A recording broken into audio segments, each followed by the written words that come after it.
جو عورت کے سسرالی خاندان ہوتا ہے نا، ہاں جی اس خاندان میں سے خامد سے پردہ نہیں ہے ٹھیک ہے اور خامد کی اولاد سے پردہ نہیں ہے. اچھا 2 افراد ہو گئے، ٹھیک ہے چاہے وہ اس بیوی سے ہے، چاہے وہ کسی اور بیوی سے ہے، تیسری سے ہے، چوتھی سے ہے، جیسے بھی اس کی اولاد سے پردہ نہیں ہے.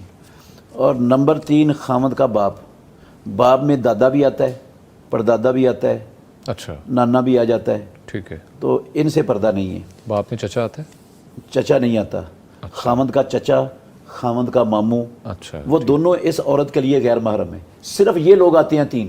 اوکے خامد آتا ہے، ہاں خامد کی اولاد آتی ہے، بالکل اور خامد کا والد باپ آتا ہے. باپ آتا ہے. باقی جتنے بھی خامد کے طرف افراد ہیں نا، سب سے پردہ کرنا لازم ہے. خامد کا بڑا بھائی ہے جس کو جیٹھ کہتے ہیں، ہاں جی خامد کا چھوٹا بھائی ہے جس کو دیور کہتے ہیں، ہاں جی. ان سے بھی پردہ فرض ہے.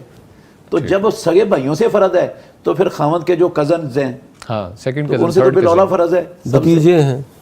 بھتیجے ہیں، بھانجے ہیں. اچھا اچھا ان سے خامد بھی کے ہے خامد کے بھتیجے اور بھانجے، ان سے بھی پردہ لازم ہے. اچھا اچھا اچھا میں نے کہا صرف 3 قسم کے لوگ ہیں، بس یہ نکال دیں باقی سب کے ساتھ. باقی سب سے پردہ ہے. اچھا ٹھیک ہے بالکل آسان سا حل بتا دیا آپ نے. ٹھیک ہے جی بہت شکریہ مفتی صاحب.